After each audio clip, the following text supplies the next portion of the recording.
This is Live from the Table, the official podcast of the world-famous Comedy Cellar, available wherever you get your podcasts, available on YouTube, available on demand on Sirius XM Satellite Radio. Dan Natterman here, along with Noam Dworman, the owner of the Comedy Cellar, the ever-expanding Comedy Cellar. Periel Aschenbrand is here, writer, comedian, and what else do you do, Periel? I do a lot of things. And she's I guess really a co-host, I guess, at this point. I mean... Producer. But functioning as a co-host. Then we have with us Einat Wilf, who is a former member of the Knesset, a writer, Jerusalemite. This show promises, even by our standards, to be particularly Jewish. So just be forewarned. Why we still call it the official podcast of the Comedy Cellar, that's another question. In any case, Noam, I assume you invited Einat for a particular reason. Einat.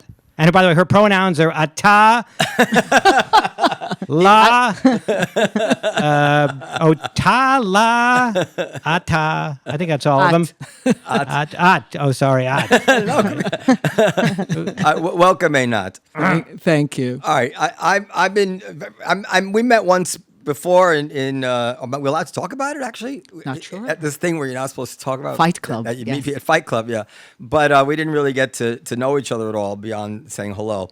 I don't know. You must be just petered out of talking about Israel on yet another podcast. And I know they ask you all the same questions. So what do you not get asked? What is the point that you want to make that you get a little frustrated that is not out there often enough? I have my own ideas about what needs to be made. What do you... So let's go with your own ideas because I'm not sure. I mean, I respond to the questions I'm asked, but let's go with what you feel should be asked. The point, actually, I should take it back a sense, because the point that I think is not out there enough is really not with regard to you. Actually, you do make this point, which is that the entire issue comes down to the fact that, in our opinion, I think everybody at the table, the Palestinians do not want a state. And this is something that a very slight percentage of Americans understand. And if they did understand it, you would have to imagine that in some way the antipathy towards Israel would crumble because of the tremendous cognitive dissonance that it would cause in people, but they don't know it. And I'd criticized for a long time our side, meaning the pro-Israel side, for harping on the atrocities and 10/7 and all that, which I felt was just, and I found some clips today I'm going to play from our first podcast that we did about this in the first week, which doesn't convince anybody. So what is the nutshell case to prove to people who don't understand this that the Palestinians actually don't want a state? So the precise description is that they do not want a state if that state has to live next to a Jewish state. Right. And that is really the key issue. When I speak about this issue, in many ways, this is the issue that I've written about and spoken about it for the last many, many years, is my personal kind of process of realizing that, having grown up in the Israeli left with the assumption that what stands between us and peace is the establishment of a Palestinian state in the West Bank and Gaza. When you were in the Knesset, you were on the left? Absolutely. I was a member of the Labour Party, even though I was already in the midst of the process, because the transformation really began when Ehud Barak, an Israeli prime minister of the Labour Party, of the left, was elected on a platform of making peace based on a two-state solution, establishing a Palestinian state, offered it only to have Arafat walk away, Clinton chasing him, he walks away. And walking away doesn't matter so much as that he followed it up with murderous butchery. And even more important, that there were no dissenting Palestinian voices who said, Go back to the negotiating table. This is a great proposal. And I lived through that, and I lived through the disengagement from Gaza in 2005. I lived through another major round of negotiations with Ehud Olmert, an Israeli prime minister, with another Palestinian leader, Abu Mazen, to realize that, again, the pattern continues. Again and again and again. When given the opportunity to have a state of their own, no settlements, no occupation, capital in East Jerusalem, holy sites, they walk away, they follow it up with violence, and there's no debate and no dissenting voices. So I begin to ask a simple question. What do the Palestinians want? Because it's clearly not all of those things. And I find that, to their credit, they've always said. Yeah. They've always said what they wanted. We just didn't listen, or when we listened, it sounded so preposterous that we assumed it's bluster. A tactic. Yeah, it's a negotiating position. But they said, from the river to the sea, Palestine will be free. In case you wonder, free of what?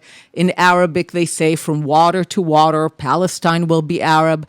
And I agree with you. I think the great failure on the Israeli side is that on this issue, the Palestinians don't lie. They lie on everything else, from genocide to famine to open-air prison. When one lie is revealed, they replace it with another. But on this issue, that their entire ideology and identity and worldview is tied up with the negation of a Jewish state in any part, they don't lie about that. And this goes back 100 years before Yes. the Nakba, before... Absolutely. I always bring a quote when I give my full talk on this issue. It's a quote by Ernst Bevin, the British foreign minister after World War II. If you know anything about Bevin, a friend to the Jewish people, he was not. And he goes to the British Parliament in February of 1947 to explain why Britain failed to fulfill the terms of the trust, the mandate that it received unanimously from the League of Nations to help the Jews achieve sovereignty. It did not fail the Arabs. It created Iraq and Jordan, and with the French, Syria and Lebanon. But the Jews don't have a state, even though they were supposed to have one after the Ottoman Empire was kind of sliced up. So he explains the failure. He says His Majesty's government is faced with an irreconcilable conflict. Now, this is February 47. The reason I love this quote is that in February 47, you have no settlements, no occupation, no blockade of Gaza, no Bibi, there was such a time, and most important, no displacement. You often hear the story that the conflict is because Israel, Zionism, displaced local Arabs. Mm-hmm. In February of 1947, no one has been displaced. Everyone is in place. And already he defines the conflict as irreconcilable. And he didn't make it up. He talked to decide. And he says, in the land there are Jews and Arabs. No one, of course, is called a Palestinian at this point. And he says each one of them has a top priority. He says, for the Jews, the top priority is to establish a sovereign Jewish state. Great. They want to exercise the principle of self-determination in their homeland. And then he goes on to say, and for the Arabs, and these are not just general Arabs, those are the Arabs that will later hijack the name Palestine to be known as Palestinians. He says, for the Arabs, the top priority is to resist to the last the establishment of Jewish sovereignty in any part of the land. By definition, irreconcilable. He's basically saying this is a conflict between one group, the Jews, who want a state, a sovereign state, even if it's a rump tiny state, and between another group, the Arabs, who don't want something for themselves, like another Arab state. As their top priority, they want the Jews to have zero. But let me ask you a question about that, because I was speaking to an Egyptian friend the other day, and he said that one of the reasons it was very hard for the Palestinians and the Arabs to accept Israel was because of all the humiliations of losing in wars so often. But this is prior to humiliations as well. Exactly. One of the key ways that the conflict is misdescribed, mistold, is reversal of cause and effect. So people will tell you the conflict is because there are refugees, people were displaced. No, the Arabs went to a completely stupid, unnecessary war, right? They could have had an Arab state, another one, living next to a rump Jewish state, but no. true to their belief that the Jews should have nothing, they went to war. They failed. People became refugees. It's the outcome. It's not the cause. But then they turn it into the cause. And you're seeing it happen all the time. People talk about settlements, checkpoints. Recently, I was in a conference. A Palestinian spoke about the checkpoints as if it's something that came out of like nowhere. Why are there checkpoints?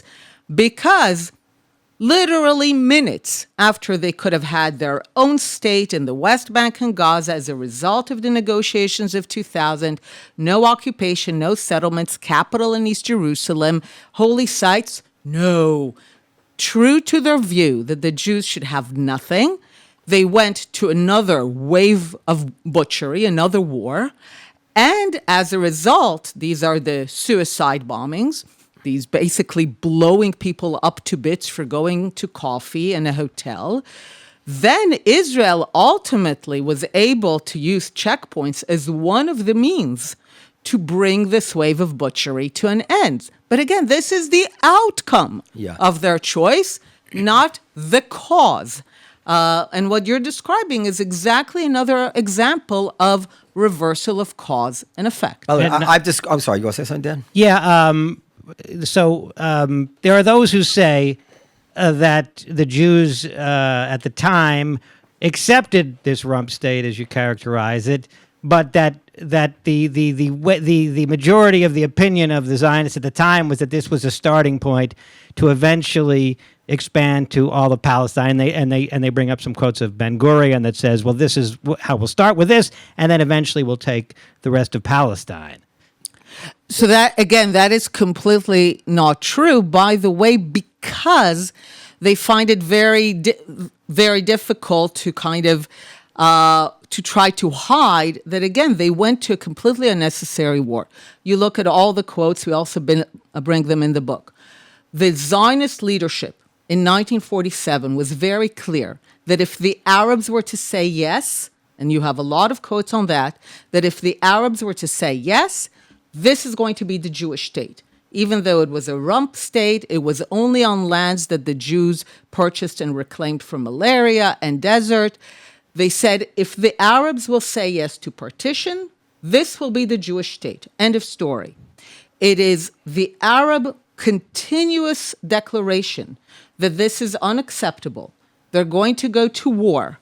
The war will be one of annihilation. That the goal of the war is no Jewish state in any side, in any borders. Then you have quotes that say the final borders will be clearly determined in war because the Arabs are going to war. But you have as many quotes and declarations that if the Arabs will say yes to partition, then this is it. This is the Jewish Is there state. a quote from Ben Gurion which says we're being duplicitous? We don't. No, absolutely. Dan's describing one. I don't know. What there is a quote that says that if there is war, which the Arabs made clear that they were going to go to because any Jewish state is unacceptable. One of the quotes that I bring in the book is that Weitzman and Abba Eban speak to the head of the Arab League on the eve of partition. And they tell him, look, why don't you just say yes for partition? Let's skip the war and let's just have an Arab state living next to a Jewish state. And he says, no, you cannot expect us to do something which we consider shameful. And here it's actually important because your Egyptian friend, what he was hiding is that what was shameful to the Arabs was... Don't say he was hiding, but go ahead, yeah. Yeah. What he left out. Yeah, what he left out, it was what was shameful was the very existence of a sovereign Jewish state. The idea that Jews could be sovereign, could be equal, after 1,400 years of always thinking of Jews as their inferiors. The shameful part was that Arabs would have to live next to Jews as equals rather than as inferiors. That's Is this religiously based? What do you attribute? I describe it as sociologically, religiously, theologically, because by the 7th century, when the Arab and Islamic conquests take over the Levant and North Africa, the Jews have already been dispossessed and stateless for about 6 centuries. So when the Arabs and Muslims come on the scene, the only kind of Jews that they know are Jews who have already been dispossessed, stateless, miserable. And as far as they're concerned, that's the natural order of things. As I'm sure you know, in their world, Islam is the final prophecy, and there is an expectation that the Jews, I like to call it the people who got the first book right, but not the sequels.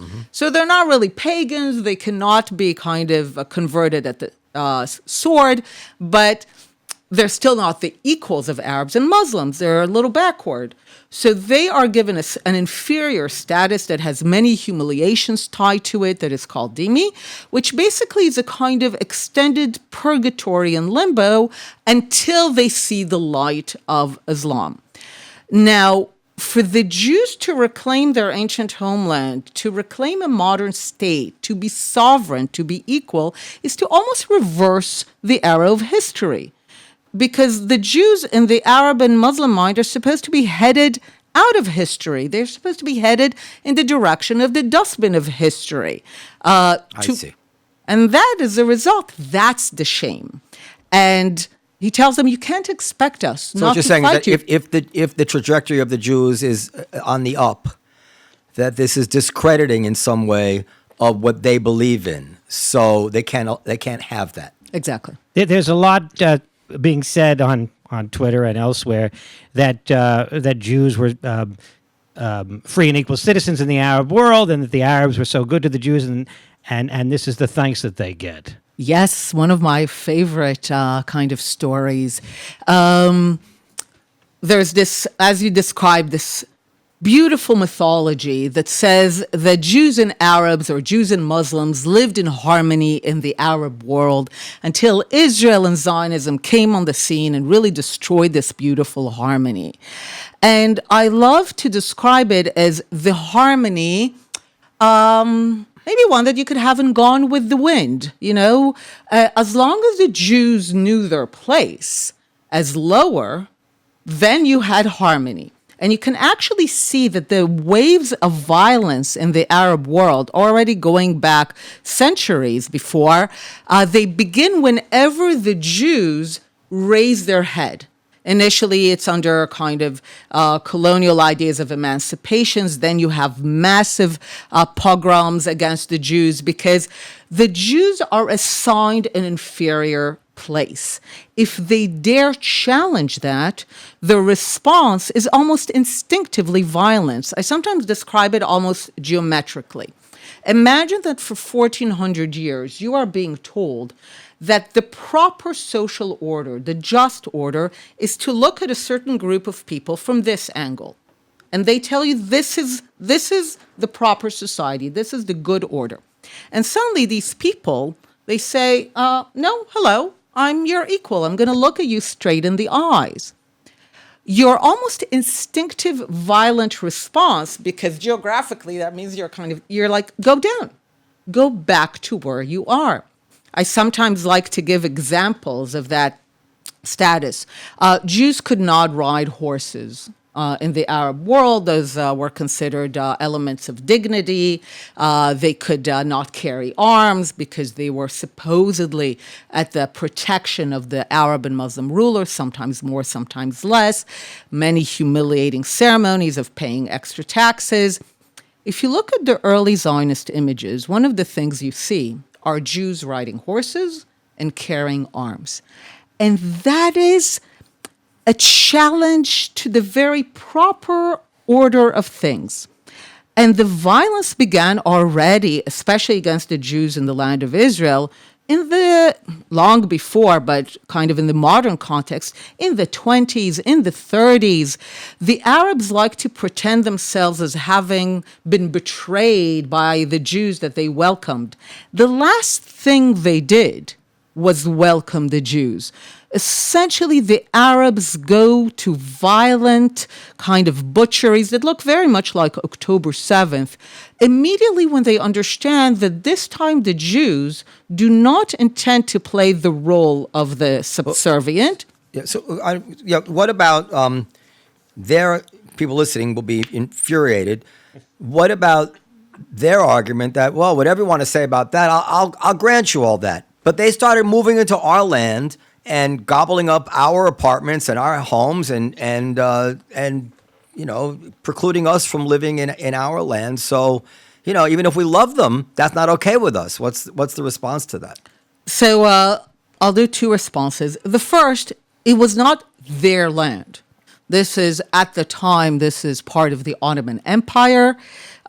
This essentially belongs to no one. There is a notion that in the wake... What's the land they've been living on, right? Some of it. Okay, so if you are making it more specific, then here, that is absolutely easy to... I'm trying to... So maybe you can use it later, but here, you can look for it here. This is a map of partition, the UN proposal in November 1947. And this is the map of incidence of malaria in the land in the early 20th century. As you see, it's pretty much 1-to-1. The land is entirely malarial. It's very sparsely populated. It has no major centers. In the Ottoman Empire, it's not Alexandria, it's not Damascus, it's not Cairo, it's not Baghdad. What the Jews do is that they purchase, so the entire land is malarial, but the dark blue is entirely uninhabitable land. This is the land that the Jews purchase, typically from absentee landlords. And here they go on a remarkable project funded by the Joint Distribution Committee, head by a Zionist doctor named Israel Kligler, and they eradicate malaria. And it is such I have a picture of my grandfather somewhere up to his knees in the mud.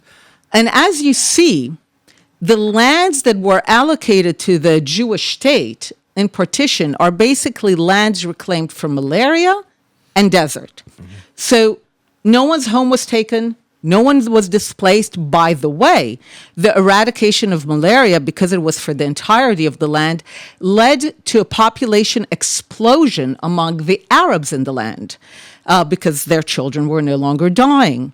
And in many ways, and true to behavior that became typical, they used the population explosion to actually begin the libel that begins in the early 30s that the Jews are stealing their land. But there's no one stealing anything. It's just that they see a growing population. It's because their children are no longer dying, because malaria is being eradicated. And rather than deal with it, they go to what becomes a pattern for the last century. It's claimed that the Jews are stealing, that the Jews are up to no good. But that's actually the remarkable story. Yeah, but I have to tell you that I wish, in retrospect, I had someone here who knew the other side of these arguments better than I do, because people get frustrated that we don't push back more. But prior to October 7th, I knew less about this subject in general, and I was more moved. I assumed that the Nakba was a real thing, a blemish. I thought, time has to go on. But since October 7th, my opinion changed about the entire issue of the Nakba. And this is the way I see it now. I haven't heard anybody put it this way, so you tell me if it's wrong. I've said it on the podcast before.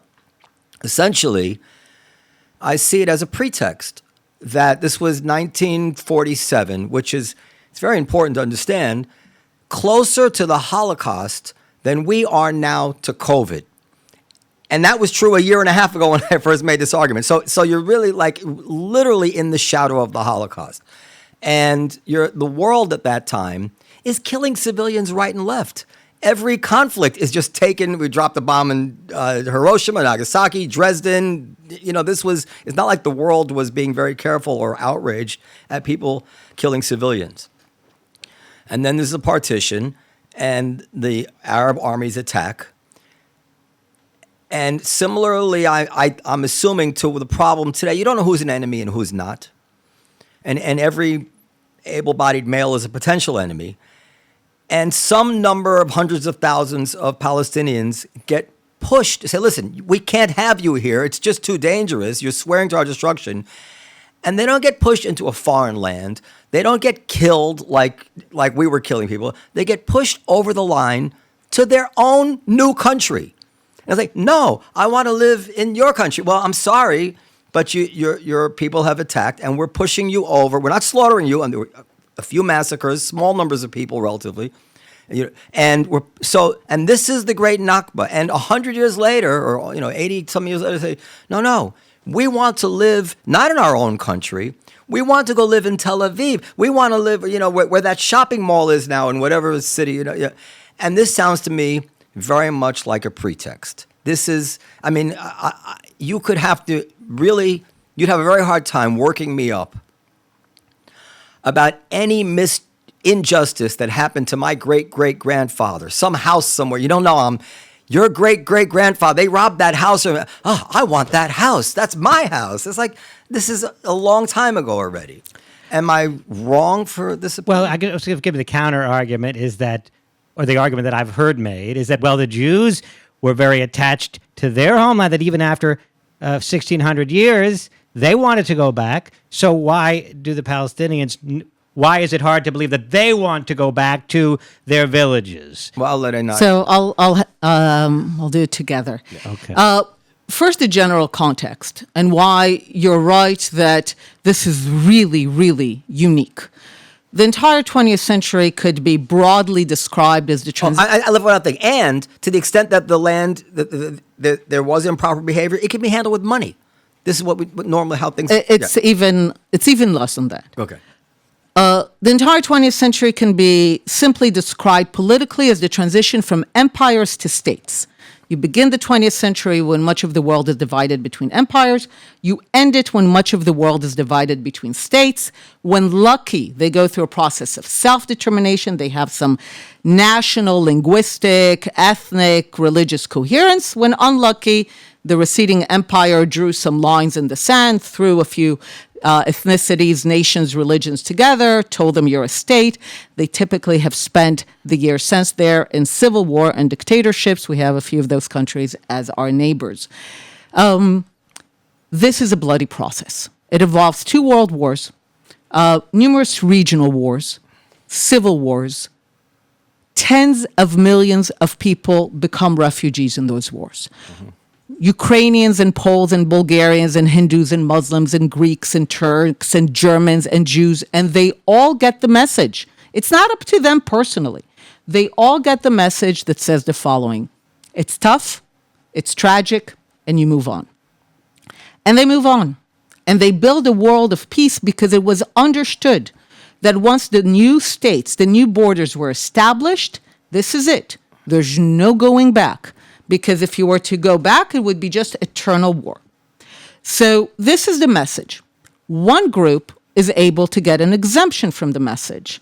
The Arab refugees from the war refuse to move on and ultimately hijack the agency that was supposed to settle them in order to funnel money to ensure that they are never settled. This is UNRWA. This is UNRWA because they understand that if they are settled, it means that the Jewish state gets to live. And again, true to their consistent worldview for a century, they say that it's more important that there should be no state for the Jews than that they have something for themselves.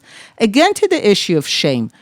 In real terms, in real time, the Arab national thinker, Constantine Zurek, who coined the term the Nakba, the disaster, in real term, in 1948, he describes it as following.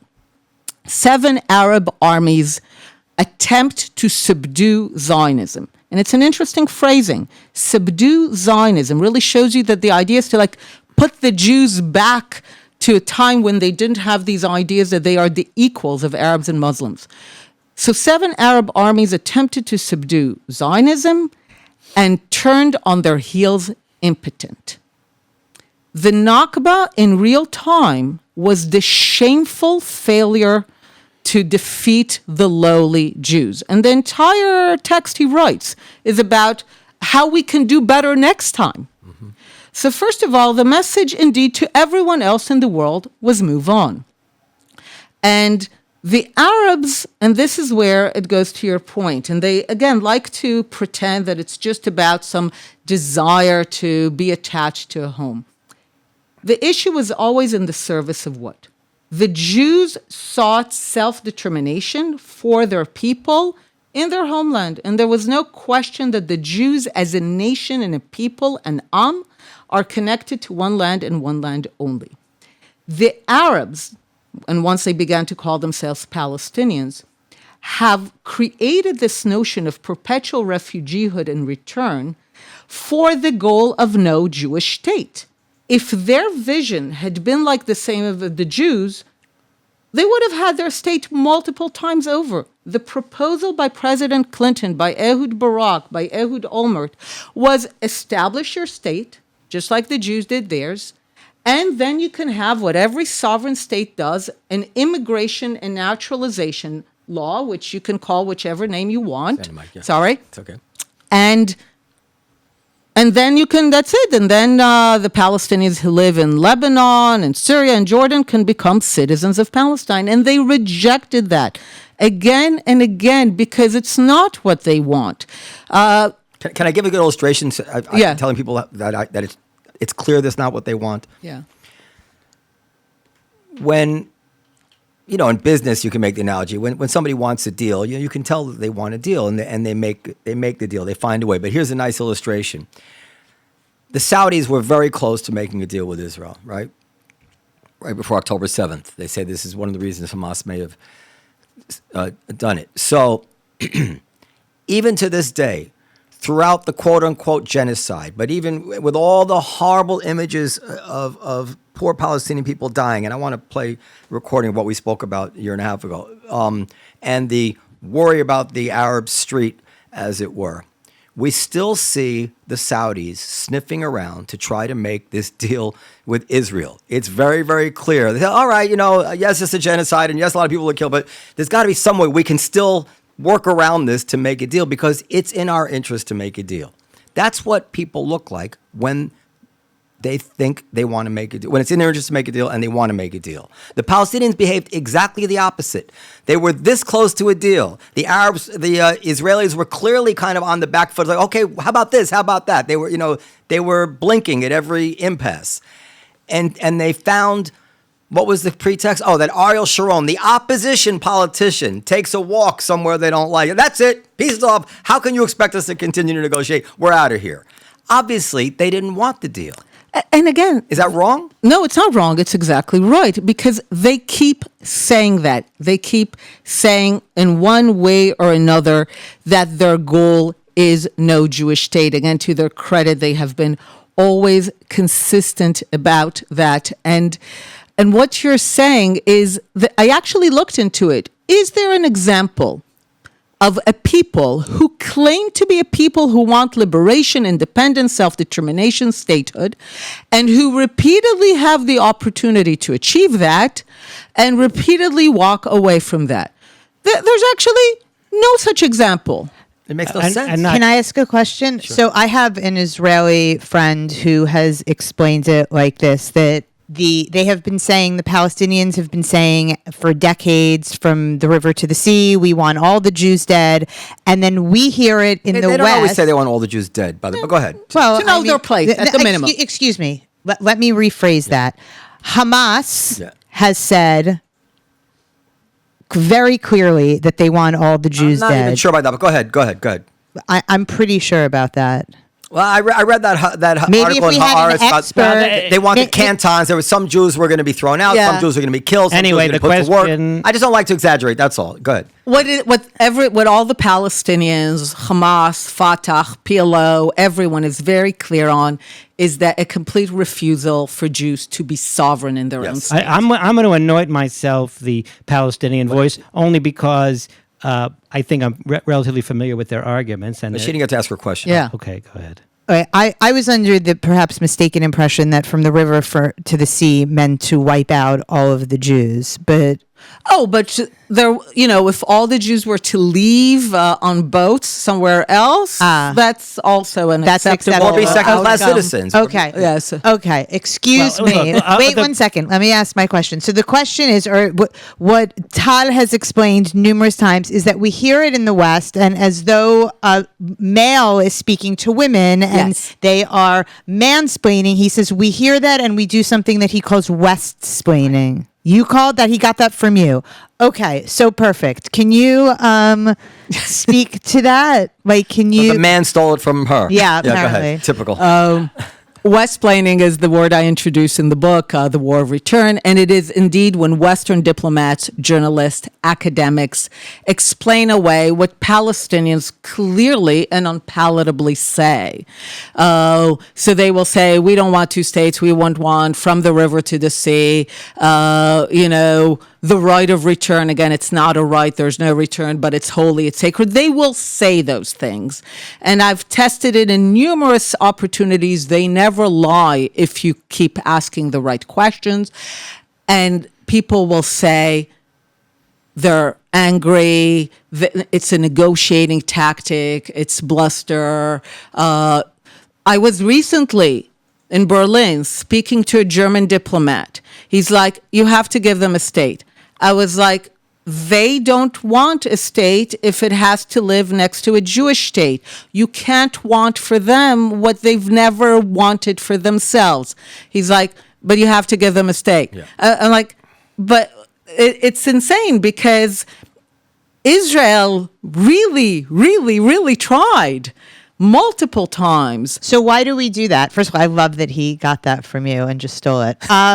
Why do we do that? What is it about the Westplaining part? Like what?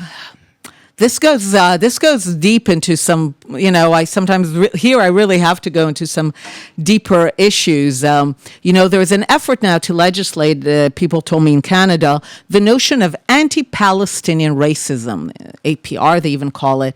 And I kind of wrote, not completely tongue-in-cheek, that there is anti-Palestinian racism. It's serious, it's dangerous, and it's at the core of the conflict. It's the refusal to treat the Palestinians as agents of history who know what they're fighting for and take them at their word and give them the respect of taking them at their word. But that is, of course, not what they're trying to legislate. But I see it again and again. When there was this whitewashing kind of commission on UNRWA, I was asked to testify. I explained that the mandate of how to be neutral is virtually impossible because UNRWA is a Palestinian organization for the Palestinian cause of no Jewish state in return. So there can never be neutral by definition. So the head of the commission kind of was not happy with what I said. So at one point I stopped and I said, okay, you know what? You clearly don't want to listen to me. So listen to what the Palestinians are saying. They're very clearly telling you. I showed her a sign from an entrance to a neighborhood next to Ramallah that is misnamed a refugee camp, but no one there is a refugee by any international standard. It's not a camp. And it says the following: UNRWA services are our right until return. So first, a sense of entitlement. You, the West, will pay for all the normal services of a functioning people, not until there's a two-state solution, not until the occupation ends, not until we have our own state, until return. And again, if anyone thought return is some nostalgia, October 7th is return. You look at Palestinian Arab texts in the 50s and 60s, the way they describe return, and again, very different from the Jewish notion, is this invading, violent triumph. They describe will tear the hearts out of the Jewish bodies, will tear the fingernails from their limbs. It was always this violent triumph and desecration of the Jewish body in order to reverse the shame. And that's what they're saying. They're saying, you will pay for us, not until there's an acceptable political solution that Westplainers think is acceptable, but until we get what we want, which is no Jewish state. But like you began the whole podcast, if people would have to acknowledge it, then either they will have to work harder, they will have to let go of their pet scapegoat. And you know what the head of the commission told me when I told her to listen to them? She said, they don't get to decide. And what I believe was one of the greatest acts of neo-colonial, anti-Palestinian racism, I was almost shocked to silence, and I kind of said, they kind of do. Stop Westplaining over them. It's, Well, it's condescension. I want not racism. Dawood Nasser is here. Yes, hi, Dawood Nasser. I'm the designated Palestinian voice. So I would say to you, well, that's all fine and good. First of all, I don't want to tear the hearts out of Jews. I'm a peaceful Palestinian, but the Jews long for their homeland for so long. Well, my family's not from the West Bank or Gaza. My family's from Haifa. And there may be under international law, there may or may not be a legal right of return, but don't you have sympathy for me who wants simply to return to our ancient land of Haifa, which is where my family is from? So I'll say something before that about you being a Palestinian voice. Whenever I've put on my feed, for example, over the years, I would put the Bevan quote and I would say, look, this is what the conflict is about. The Jews want a state. The Arabs want the Jews not to have a state. This is the conflict. This is all it's ever been. The Jews on my feed would respond, Jews from the U.S., from Israel. Some of them would say, no, it's all about, get rid of Bibi or get out of the West Bank or it's this right-wing government. They would say all these things. The Arabs on my feed would say things like, of course, you're white, colonialists, get out. And so what I loved about this is that the Arabs were very clear that, yes, their opposition is to a Jewish state. They think it's justified. Everything they're saying is their justification, but they're not actually challenging that this is what the conflict is about. Mm-hmm. So what the Arab voices that I speak to when I tell them, you demand return, which again, the Jews did not demand. The Jews demanded and got what every nation had the right to self-determination. The Arabs do not ask for the right to self-determination. If the Arabs of the land asked for the right to self-determination, we would have had an Arab state living next to a Jewish state in peace and prosperity. But for them, it was more important. And again, reversal of cause and effect. You're saying this person's saying, I just want to return. But the reason people were displaced is because the Arabs went to a completely unnecessary war to ensure that the Jews had nothing rather than ensure that they have something. So again, the core issue has always been the complete, total Arab refusal for the Jews to have a state anywhere. And it's not a personal issue about this or that person. No one's happy with their territory.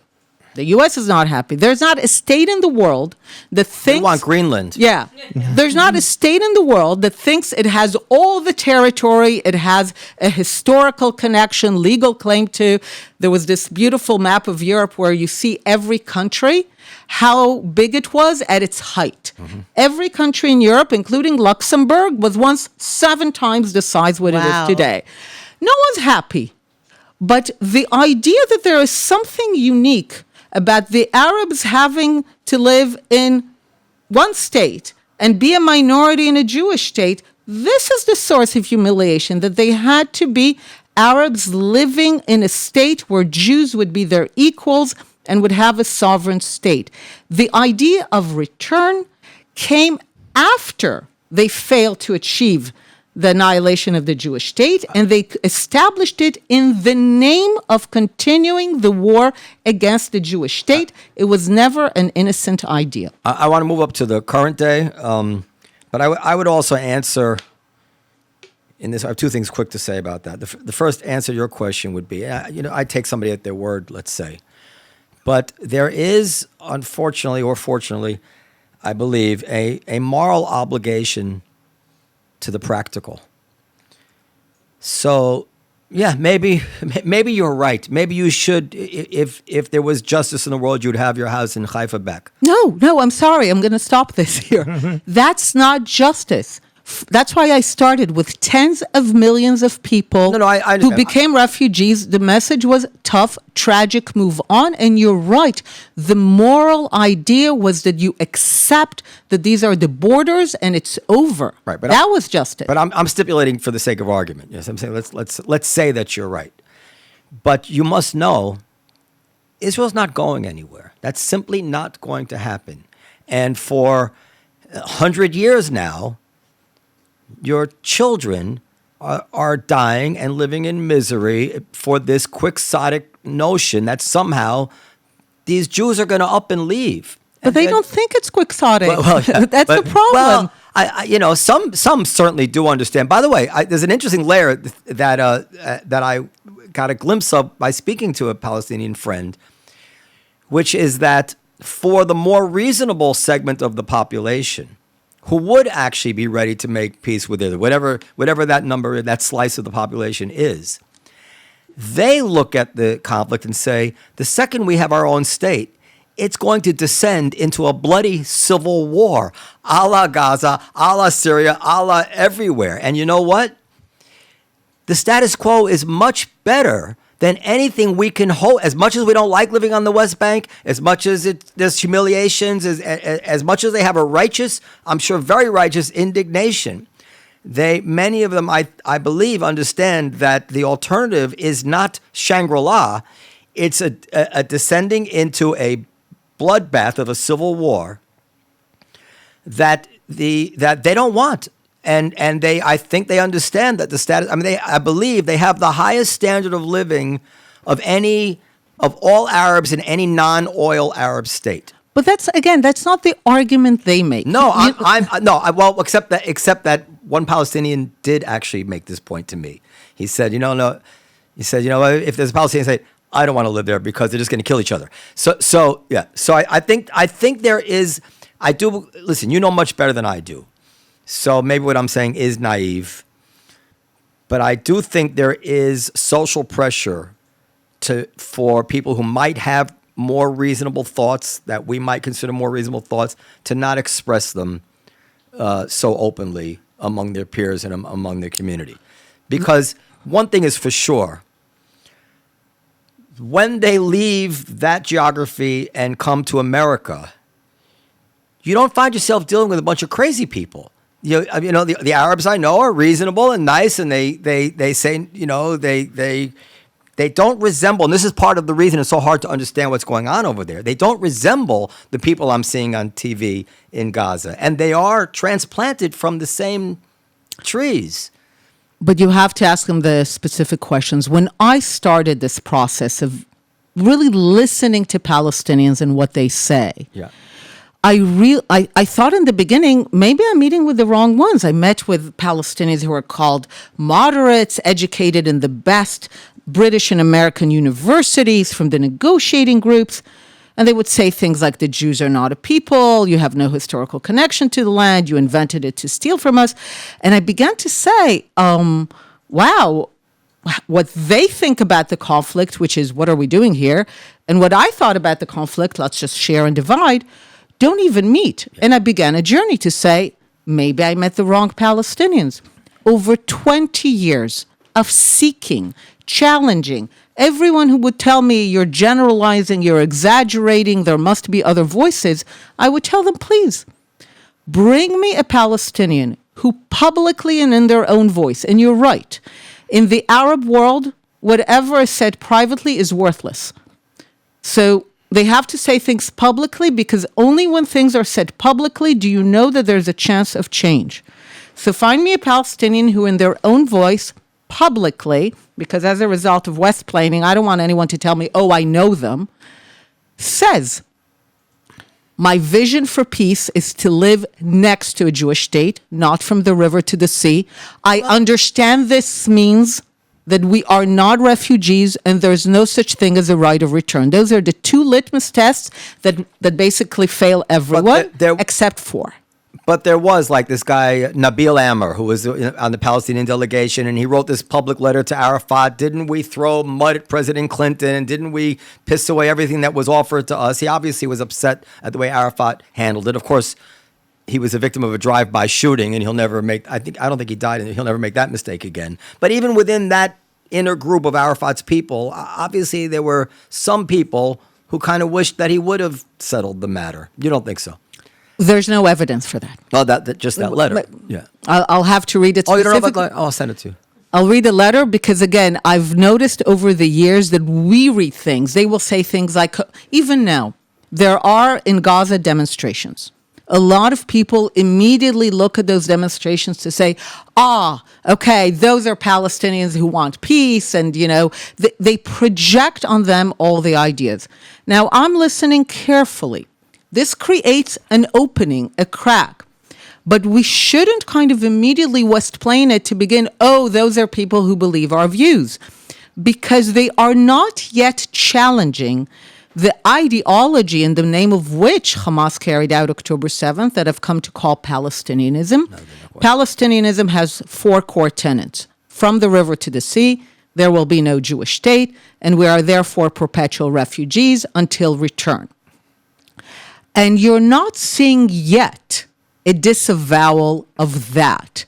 And when you want to find people who really want peace, then they need to disavow all 4 elements. Anything less than that does not means that there's no partner for peace yet. Do you have to go? I can stay. Okay, so let's fast forward. Should we play a little bit of where should we start? Let me think about this. So let me just start by a personal experience, and I'm going to show you the video of from October 11th, 2023. I am very concerned that if you ever read any books on persuasion and about psychology, the associations of things with images and dark thoughts and violent illusions, this seeps into the brain in a way that overcomes rational thought. And we are seeing, I believe, it's very concerning to me, a kind of Pavlovian reaction that is developing in people who wish it weren't happening to them about everything to do with Jews and Israel. They're just hearing it and seeing it. Now it's on the right and it's on the left, and it's seeping in a way which is almost dehumanizing and scares the shit out of me. Now I met with an old friend of mine. This guy is such a sweet, not Jewish, such a sweet guy. You know how they measure pure water parts per billion of arsenic? You can have certain number of parts of arsenic and still be considered pure water. This guy had 0 parts per billion of anti-Semitism. I would vouch for him. And I'm sitting, we hadn't seen in a long time, we're hanging out, we're talking about politics a little bit. He's all anti-Netanyahu, of course. That's a whole other issue. I like to talk about, like, kind of derangement syndrome. But, and he was there with his daughter, and his daughter is sweet. She's 25, she's bright, she's sweet, she's got great vibes, and I see her lips kind of tighten, and I can see she's disengaged from the conversation in almost in a clear way, communicating something. And I engaged for a little bit about, what's going on. And this angry thing here, I don't believe in an ethno-state and all kinds of stuff about the Jews. And, this is because of the British. And I said, well, actually, my grandparents were all dirt poor on both sides, and they came with nothing, and they worked the land. It's nothing to do with the British. She said something about coming from Miami, whatever it is. Uninformed stuff. But what was interesting is that although she was accusing me and my people of being the villains here, she was the one who was angry. She was the one who was revolted by me. I was not revolted by her, even though she was saying all these horrible things about me and my position. And I was just, trying to correct the record. And when I saw, and again, she's the sweetest girl in the world. She's not. No. She's not. She is a victim of, as I've described, of this kind of acid rain on the psychology of the world, which is winning. And I don't see how we as Jews are going to recover from this. And then let me now. Can you play those two videos? It's just a few minutes of this. Let's play the first one and the second one. You have to put your headphones on to hear. Oh. This was October 11th, talking to Brett Stevens. Why is she a victim? Why is there no responsibility here to be an intelligent human being and do a little bit of research into things that you're spewing when you know nothing about it? I'll remind you of that next time you mouth off or something. Because that's not the way the world works. Yeah, you put your headphones on. So that's the first one. I said started 23 seconds. So this is 4 days after October 7th. We're talking about with Brett Stevens what's going to happen, and I put it on today. I said, "Oh God, I hope I didn't say something stupid." But okay, play this. It's like. Did you? No, yes. Did I? More importantly, Is this a George Floyd quote? No. This I didn't. I should have picked that. Go ahead, Tiana. My brain, and I'm sure your brain as well. And since you're quite an expert on this stuff, let's talk about that and see how long it lasts. The conversation or the war? both. Both. Okay. I have this foreboding feeling that this is a time different than any time in my lifetime. I'm feeling emotionally like already, and it could pass, that the Jews are at war now. Not Israel, the Jews. That we're going to see very soon horrible images of horribly misfortunate people, and we need to really recognize how terrible this situation is at the hands of the Israeli retaliation. And I feel like the support of the world is going to peel away very, very quickly. And we're going to be left fighting this kind of horrible battle to not be treated as you know, as permanent Afrikaners, as permanent racists, and that my children will not be able to grow up with the kind of matter-of-fact, carefree Jewish identity that I did. And as someone else once said, that maybe we're returning to the mean. Yeah. Regression to the mean on anti-Semitism in the world, and I don't really see how that won't happen. Let's play this one. Though. This is Brett. 9.3 million people. America is a country of 330 million people. That means, roughly speaking, okay, that for every Israeli there are 35 Americans.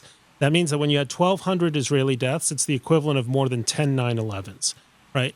Most Americans watched 9/11 in horror, but very few Americans knew someone who had been killed on 9/11. Very, very few. Even those of us here in New York City, not many of us knew someone who had been in one of those towers. Every Israeli has a next of kin or a cousin who is gone.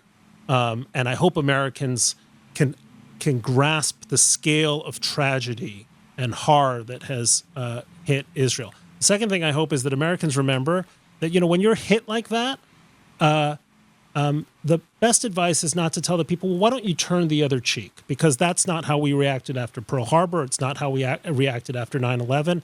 And if Israel were to react that way, it would send a signal that will ultimately hurt us here at home, that terrorists can get away with mass atrocities, and we will restrain our response for fear of getting it wrong, overreacting, our own moral scruples. If you can't respond to something like that, you're basically saying to something that is barbaric, the gates are open, come right in, do what you will. So I don't think America will grasp it that way at all. I think people, like, you know, if there's a close call on a sports event, people who root for one team see the refs call this way, and people who root for the other team, they see the refs call the other way. It doesn't really matter what they see before their eyes. I think that people are going to process eventually, once they see the retaliation, they're going to process it through whatever their existing bias is of that conflict. That's what they're going to revert to. They're going to revert back to the way they already feel about that conflict, and the way they already feel, as the polls show, especially in the Democratic Party, is pro-Palestinian. So this is not a wake-up call. This is what I feel. I think it's. Listen, let's get off this, because it is difficult even for me to contemplate what Israel has to do and how awful it's going to be for these people caught in the middle. I mean, it's just, there's nothing more horrible you can horrific. think of, right? No. All right.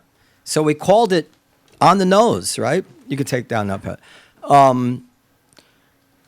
And we're right in the thick of this. And because of what this is how it all comes together, because of what you're describing, this is going to go on, forever is a long time, but it's going to go on for my lifetime, your lifetime, probably my kids' lifetimes. But And how do the Jewish people fight this wave of dehumanization of who they are in the face of what is going to be never-ending images of Palestinians being, and by the way, they are mistreated, right? You were a left-wing Knesset member. I'm sure on certain issues you were championing the Palestinians, right?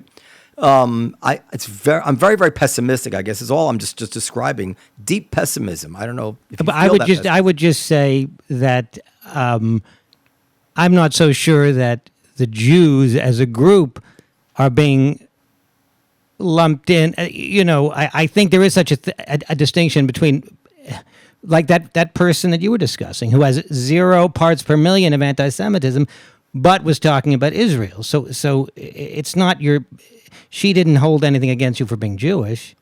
Not until I spoke up for being Jewish, not until I didn't want to lose my self-respect. And at that point, I was too much for her. Now, I'm sure I'll see her again and she'll be fine, but she's a nice person. But if you were Dave Smith and said all the things that they want to hear, they would say, oh, you're the greatest guy ever. Well, yes, of course. Right, which is why anti-Zionism and anti-Semitism is the same thing. Can we let our guest... Yes. I will. It's even worse and more dangerous, and it's not just a reversion to the mean. Told you. It's this thing has been building on for a very, very long time. I've been following it very closely. It's something that I've called the Placard strategy because you see it in anti-Israel placards. The placards are brilliantly designed. They're simple equations. One side says Israel, Zionism, Star of David, an equation sign. And then the other side has a litany of words that the strategy has been so successful that everyone knows, right? Colonialism, imperialism, racism, apartheid, then it will escalate, ethnic cleansing, genocide, Nazism, Holocaust. And if you're in America in 2020, suddenly it will say white supremacy, and that gives you a clue to how this strategy works. The strategy works not because of what Israel or the Jews have done at a particular moment. What the strategy does is it puts next to Israel, Zionism, Star of David, words that are by now universally agreed to connote evil. Yep. So in 2020, white supremacy was the evil word in America. So bang, you put it next to Zionism, even though it's exactly the opposite if you know anything. Those words do not only not reflect reality, they're typically the inversion reality. But the way that the placard strategy works is through endless repetition, almost like a nursery rhyme, not just in placards, in media, social media, international institutions, academia. You will get a PhD in Zionism is colonialism. You would get tenured for Israel's committing apartheid long before October 7th. And doing it, laundering it through academia and international institutions has been crucial to the success of the strategy. It's been brought together historically by the Soviet Union as the respectable replacement for the discredited anti-Semitism, obviously after World War II. This alliance of the Muslim world with the Soviet world is the one that laundered Zionism is racism and all that through international institutions. I recently saw a lecture by someone who was a Soviet operative. He talked about how you create mass manipulation. He talked about repetition. He talked about clear visual images. And then he said something that I thought was key. He said prestige, because prestige paralyzes judgment. Now, that's why it matters to capture a Harvard, a Columbia, to get the UN to pass something. Who knows that the UN General Assembly is one lousy country, one vote?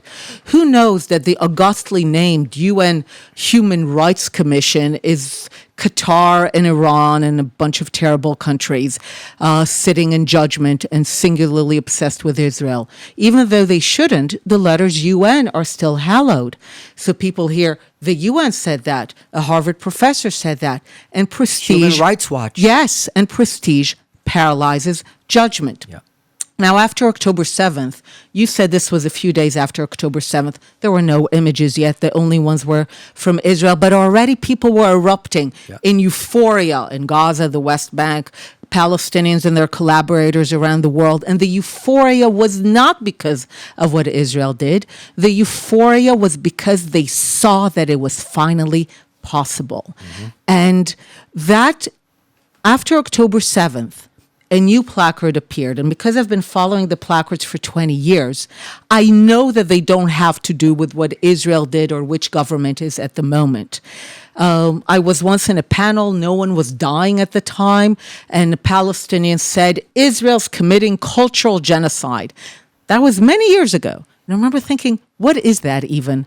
But then I realized all that mattered is that he wanted to say the word genocide next to Israel, because given anti-Israel speaker 30 seconds on television, they will say apartheid, colonialism, racism, genocide, regardless of what you asked. It's this constant drip, drip repetition.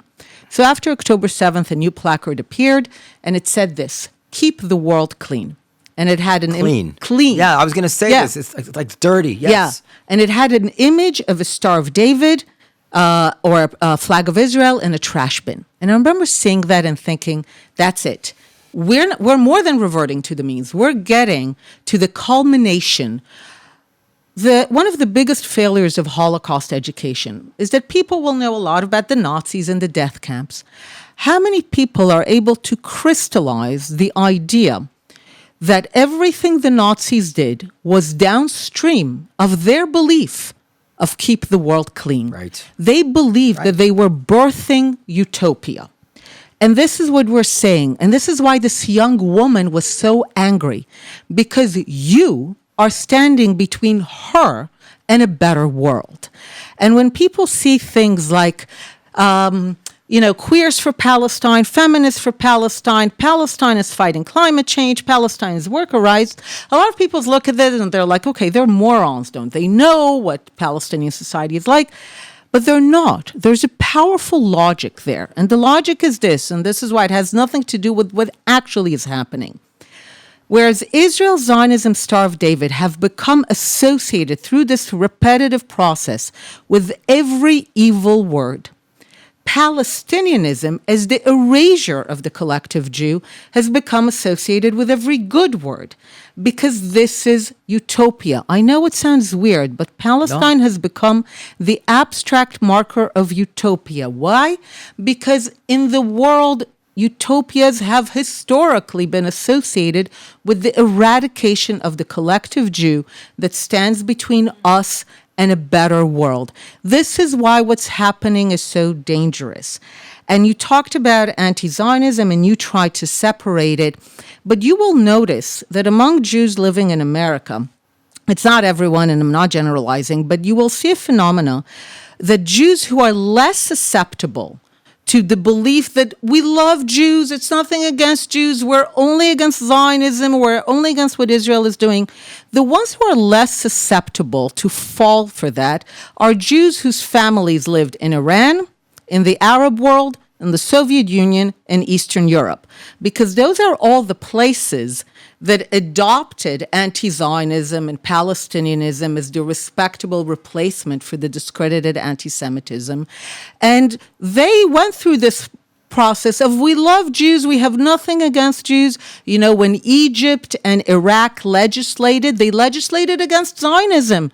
They said, Iran continues to say that it loves Jews, but its Jews are in LA. So from Morocco to Afghanistan, in the 20 years when anti-Zionism became institutionalized and legislated in the Arab world, no Jews were left, the same in the Soviet Union, Eastern Europe, Iran. I once checked, in order to kind of free myself from this theoretical hair-splitting, is anti-Zionism always anti-Semitism? I asked the practical question, what happens to Jews when anti-Zionism becomes institutionalized and legislated.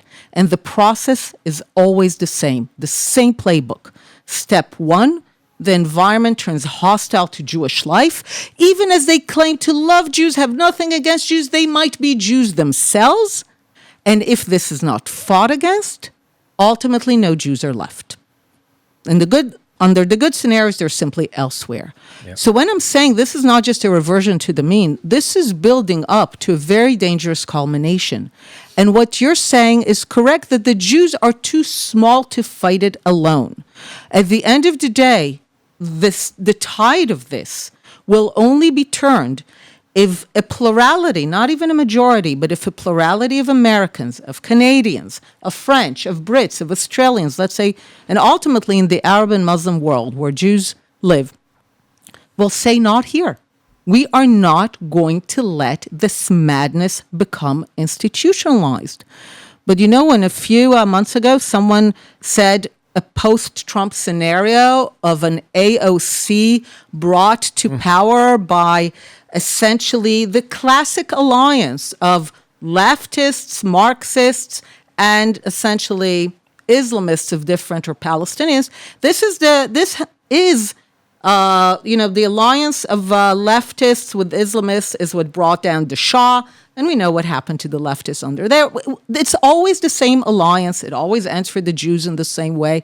The scenario that this will be a post-Trump Democratic Party or even presidency doesn't sound so crazy anymore. And maybe post-Trump Republican Party as well. Who knows where it's going. Yes. So I just want to say, I mean, this, just so you know, this girl is a sweet girl, and she's simply, of course, she wants to do good. She's simply a product of her environment, and yes, it's it's difficult to untangle that, but I blame us. I blame my people for the way we handled the last year and a half. Let me just say that, going back to what I said earlier, there are two key facts which could have been made that she had never even heard.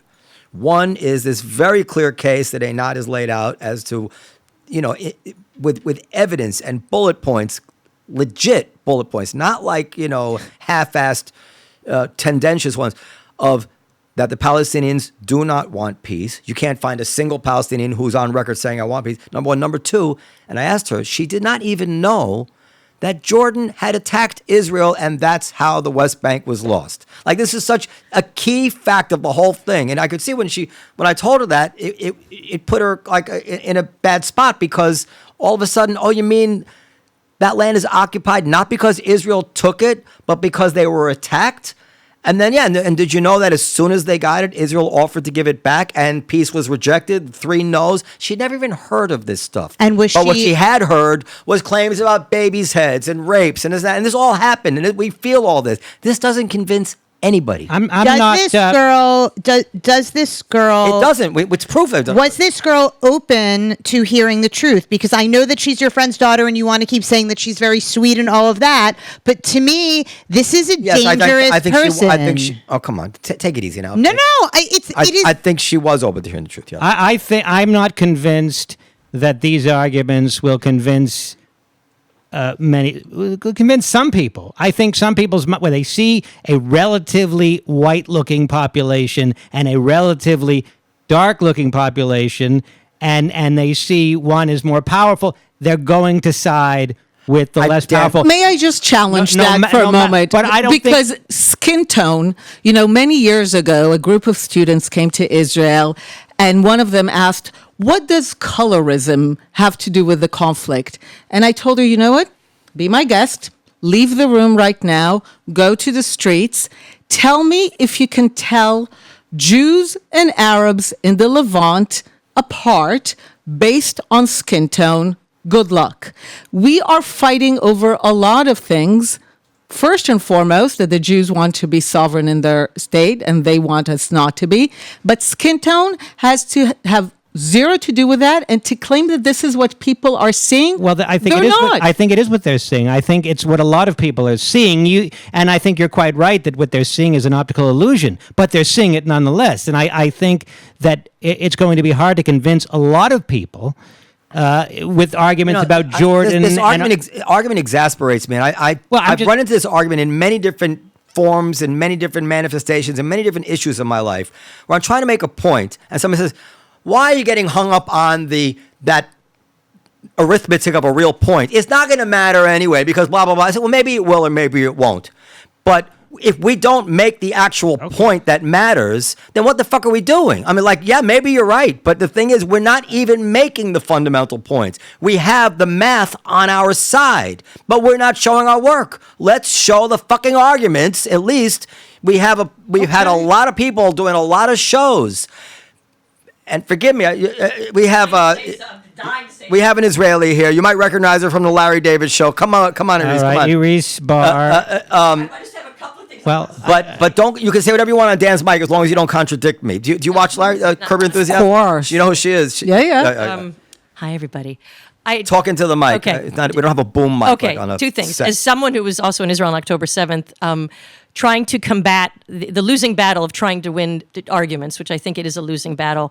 And I'm wondering your thoughts on this idea of our resistance to be victims and trying to battle this binary of oppressor and oppressed is not something that comes easy to us. So the minute after October 7th, we're going to get them. Whoever touches us, we're going to destroy, right? It's that post-Holocaust trauma of Israel will not be defeated.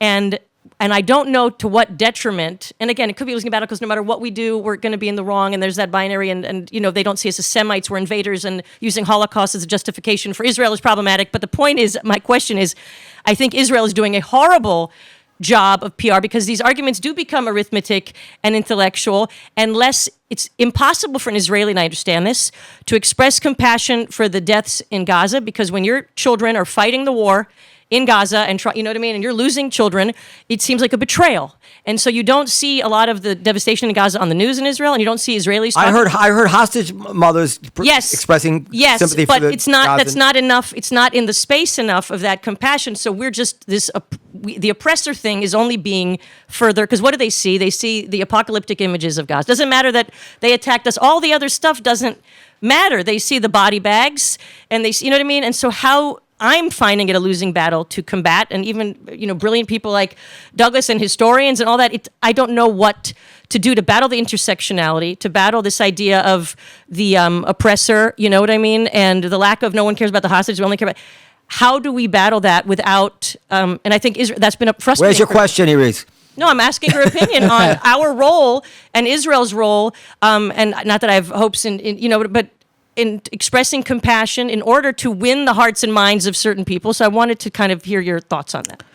Okay, so first, to what both of you have said, we are battling something that is much greater, but even within that, I do agree with you that we are, sometimes I call it criminally delinquent, in not making the absolute singular point that the conflict has only ever been one about the complete Arab and especially Palestinianist rejection of the idea that the Jews could be equal, free, and sovereign in even 1 square inch of their historical homeland. When you said, for example, they don't want peace, again, you have to be very careful in the wording. I remember many years ago, I gave this talk to a delegation of students who came to Israel. One of them was the head for Students for Justice in Palestine. By the way, when they say justice, we Westplaining it to like 2 states. Their justice means you correct the injustice of the very existence of a Jewish state. But at the end of my talk, she said, you just said Palestinians don't want peace, which is not what I said. I was very precise. I said there has never been in the last century any Arab-Palestinian vision of peace where there's a Jewish state anywhere to be found. But she heard me say they don't want peace. She said, that's not true. I want peace. Now, 99.99% of people would stop the discussion here and would be like, Einat is wrong. Look, the head of Students for Justice in Palestine, American University, wants peace. But I've come to develop a musical ear. So I asked her, what does peace look like? And what happened was fascinating. She kept saying, but you do this and you do that, and it's long before October 7th. And I kept pushing her. Is there a Jewish state anywhere? And she couldn't. As I said, why are we criminally delinquent? Because on this issue, they do not lie. You sometimes have to ask more precise questions. You have to push. You have to see through the general words, coexistence, peace. You have, when they said two states, you assume one of the two was the Jewish state. In retrospect, crazy. They meant an Arab state in the West Bank and Gaza and another Arab state to replace the Jewish state of Israel through this mechanism of refugee return, where no one's a refugee and there's no right of return. But if you push them, they are our best allies in making it clear that they are the ones who are rejecting the Jews in any size. So if anything, the problem is not the oppressor oppressed. The problem is the complete reversal of it. The problem is that at the core of the conflict is the Arab view that the Jews should be inferior. They are driven mad by the fact that we are equal. Even the expectation that we will show compassion to our butchers is one that exists in exactly zero other situations and conflicts. So that's not what would buy us any sympathy or anything of the sort. We are already placed under bizarre expectations and demands, and when we don't meet them, we are somehow in contravention of what is obvious, but it's not obvious except for us. So I oscillate between absolutely, we have to make the case. This is the case. As I said, to the credit of Arabs and Palestinians, they never lie on this. They never counter that this is what they're about. They will justify it, but they will never counter that this is what it's about. So I oscillate. This is what I devote my life to, thinking that it is worthwhile. I'm here. I'm spending time with you. I think it's worthwhile to keep making the case. I do see people going through an aha moment because when they hear you speak, or read, because then they see that because the Palestinianists and the Arabs always follow through on this, then they suddenly see it. Yeah. So I oscillate between thinking, keep going, keep talking, keep writing, make the point, it's important, there's an audience, people want to listen, and between thinking, oh my God, we're outnumbered. What chance we have? We are surrounded by billions of people. This has gone global. People say when it was in Europe, it was in Europe. Now it's gone global. What chance do we have? We're a small people. And if a plurality of Americans, Canadians, Australians, Brits, French will not rise up to say, enough. We have one chance. Moshiach. That's my thing, but yeah, it's I do have days I'll even take I'm Jesus at this point, but somebody's got to fix this problem. Two quick things, and we got to go. So one thing is that there's many reasons what I'm about to say is not a perfect analogy. However, it shouldn't be lost that what didn't seem possible, that so many people would turn against Ukraine, this was very much the product of arguments being made, bullshit arguments, but arguments that if they were true would be persuasive about how Russia was provoked and how Ukraine did this and Ukraine. And people are like, oh, maybe Ukraine isn't the good guy in this war. And even though Ukraine was the underdog and attacked and all this stuff, a lot of people are like, yeah, I think Ukraine has a lot to answer for here. They did a better job making arguments for Ukraine than we've done making actual logical arguments for Israel. Number one. Number two, just when you say Benny Morris, correct me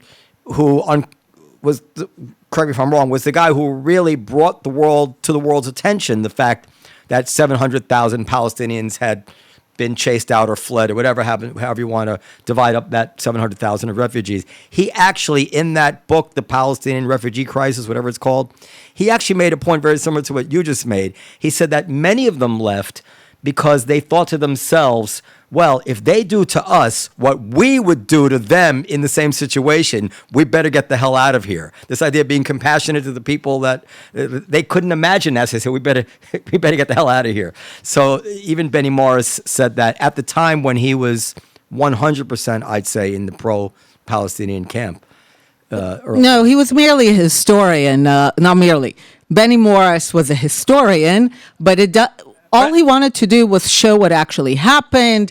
The first part, they fled. The second part, it was war. When I say 100% in pro-Palestinian camp, I should say I meant he was 100% in the camp that felt that they would want to make peace, and that they were. Later on, I believe he's come to the conclusion that much of this that he didn't realize came from what you described earlier, Islam and deep cultural attitudes about Jews.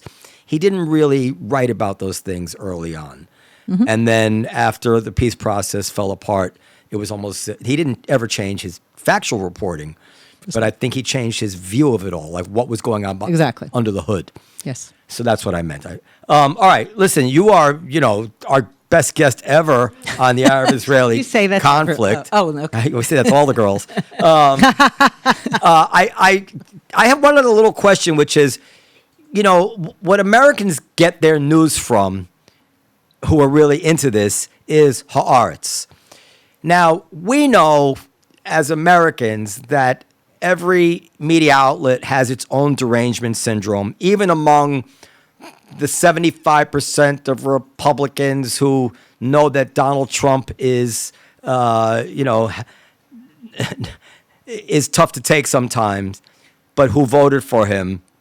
They know not to trust the stuff about Donald Trump on NPR or MSNBC.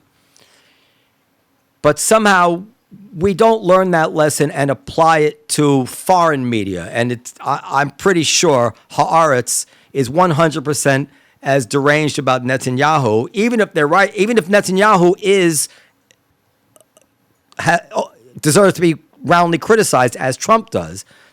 They're, I'm sure, never give him the benefit of the doubt. They're never honest. They always exaggerate about him. What is going on in the heads of Haaretz, and how do we get around that as Americans who want to learn about what's really going on there without the derangement syndrome that must be going on in Israeli politics just as it goes on in American politics? I will just simply recommend that people that I think worth reading. So in addition to following me and my colleague, Dr. Adi Schwartz, and the book, The War of Return, which I will say, since this has been the comment number one on the book, people have said to us, if you're going to read one book to understand the essence of the conflict, this is it. And even though people are not happy with the recommendations of the book, there's no right of return, they're not refugees, defund UNRWA, dismantle it, the book has been unassailable on facts. And that's something that, But what about day-to-day news? So day-to-day news, I would add, Chaviv Redagor is wonderful. Dr. Shani Moore, he writes very well. Fantastic. He wrote a lot of great pieces, really explaining kind of one that talked about ecstasy and amnesia, the way that the Arabs go to war with an annihilationist ecstasy, and when they fail in their annihilationist goals, what sets in is amnesia. So he comments regularly, and then they become these blameless victims, and he writes regularly. So Chaviv and Shani and Adi are some of my favorite writers. And I would just recommend that people curate. Natasha Hausdorff she writes beautifully and comments always on anything international law. Of course, Douglas Murray. So you can curate people, and I think that's what a lot of people do today. The Free Press obviously writes well. Mati Friedman, anything and everything that Mati Friedman writes. These are the people, I'm sure there's more, but I would just highly recommend for people to just have a good feed of curated, smart, knowledgeable Are there writers. Palestinians? Oh, yes. That you would Thank recommend? you for asking. Yes. The four that really have a true vision of peace next to a Jewish state rather than on top of it, highly recommend John Aziz, Ahmad Fuad Khatib, he now started something called Realign for Palestine, saying, we need to have a practical view, no return, no refugees, living next to a Jewish state, and to try to bring Palestinian voices who will finally say that and to get support for them. He's one of the greatest critics of how the West uses Palestinianism for its own masks. So John, Ahmad, there's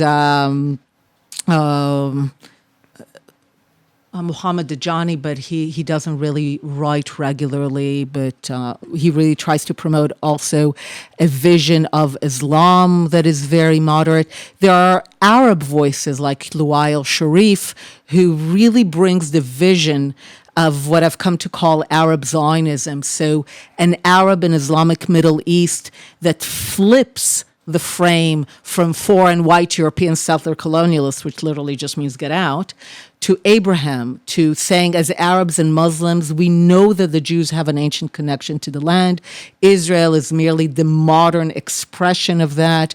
A proud Arab and a proud Muslim needs to embrace the right of the Jewish state to self-determination. I call myself these days a long-term peace activist, and if it sounds that I speak harshly, is because I believe that we have not benefited from cutting corners, from not talking about what the conflict is about, from trying to express compassion rather than say this is what it's really about. So these days, the vision I promote is I say, look, Palestinianism as a destructive ideology has to die so that Jews and Arabs can finally live in a new ideology that is Arab Zionism, which is merely the Arab and Muslim embrace of the Jews as equals, as sovereign, as free in their ancient homeland. We can divide the land, we can live side by side, but that can only happen once this insane, deranged idea that the Jews are not home and they need to be somehow ejected from the land, when that ideology dies, we can finally move forward. What about Yosef Haddad? Do you know him? Oh, Yosef Haddad, of course. He's fabulous, but he's an Israeli, and I was trying to speak, but he's a great Arab-Israeli voice who speaks about kind of Arabs in Israel, and he's a wonderful voice. Definitely recommend following him about what goes on in Israel regularly. Yes, thank you. All right. Emails to podcast@comedyseller.com. Thank you very much, Einat. Good night, you. everybody.